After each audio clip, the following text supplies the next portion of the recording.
And the owner of this car, your name, sir? My name is Alan Gallant. Is this something you restored, or did you buy it like this? I do restorations, and I just finished this up actually last week in time for this show, yeah. It looks crisp. Was it something of a Hulk when you started it, or tell me more about the process? Well, it was a pretty rusted, typical Canadian car sold new in Quebec. And it was pretty rusty. Had to do, thanks to AMD, they a lot of sheet metal available for these things now, so it came together pretty well and brought it to the OE type standard of restoration and did it all myself. Now, AMD, of course, Auto Metal Direct. Which panels of theirs did you plug into this vehicle? There's rear frame rails, trunk floor, rear quarter panels, trunk extensions, door skins, hood, trunk lid, inner aprons, pretty much the whole gamut. There's nothing wrong with that. You know, a lot of folks are they think the car should be original, more metal, but in many cases when you're dealing with crumbly metal, there's nothing you can do except replace it with blueprint identical components from places like AMD. So you did the right thing. Now, is this one it's a six-pack car, V-code, I'm guessing.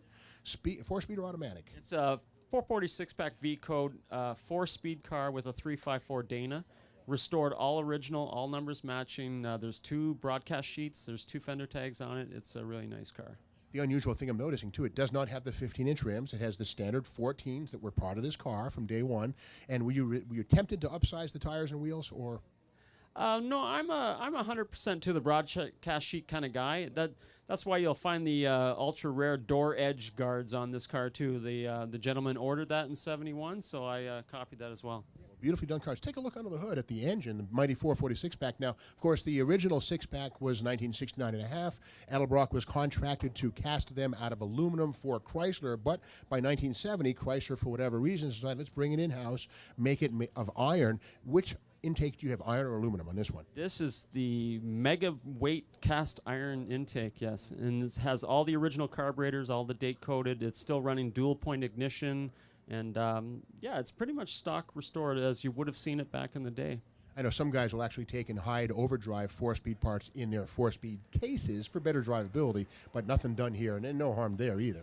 No, it's just like Mom Mopar wanted it back in the day, yeah. Well, beautiful car. It's about to sprinkle here. Is that a problem? Do you drive this car much, or do you kind of treat it like a hothouse flower? What's the? Well, the restoration is fresh. I just finished it up, but I plan on driving it. I got some young kids. They want to hop in the back and go to cruise nights and stuff. And for sure, rain is just like the water from your hose. It's not going to melt the car. I'm not too worried about it, to be honest. It came down here from Toronto on an open trailer, so it'll go home that way too. Well, I thank you very much for bringing the car out here. Anything you want to conclude with? Any final words on the car? It's a pleasure being part of this blog, and thank you for inviting me. That's it. Well, beautiful work. And again, an amateur restoration, it shows that you can do this.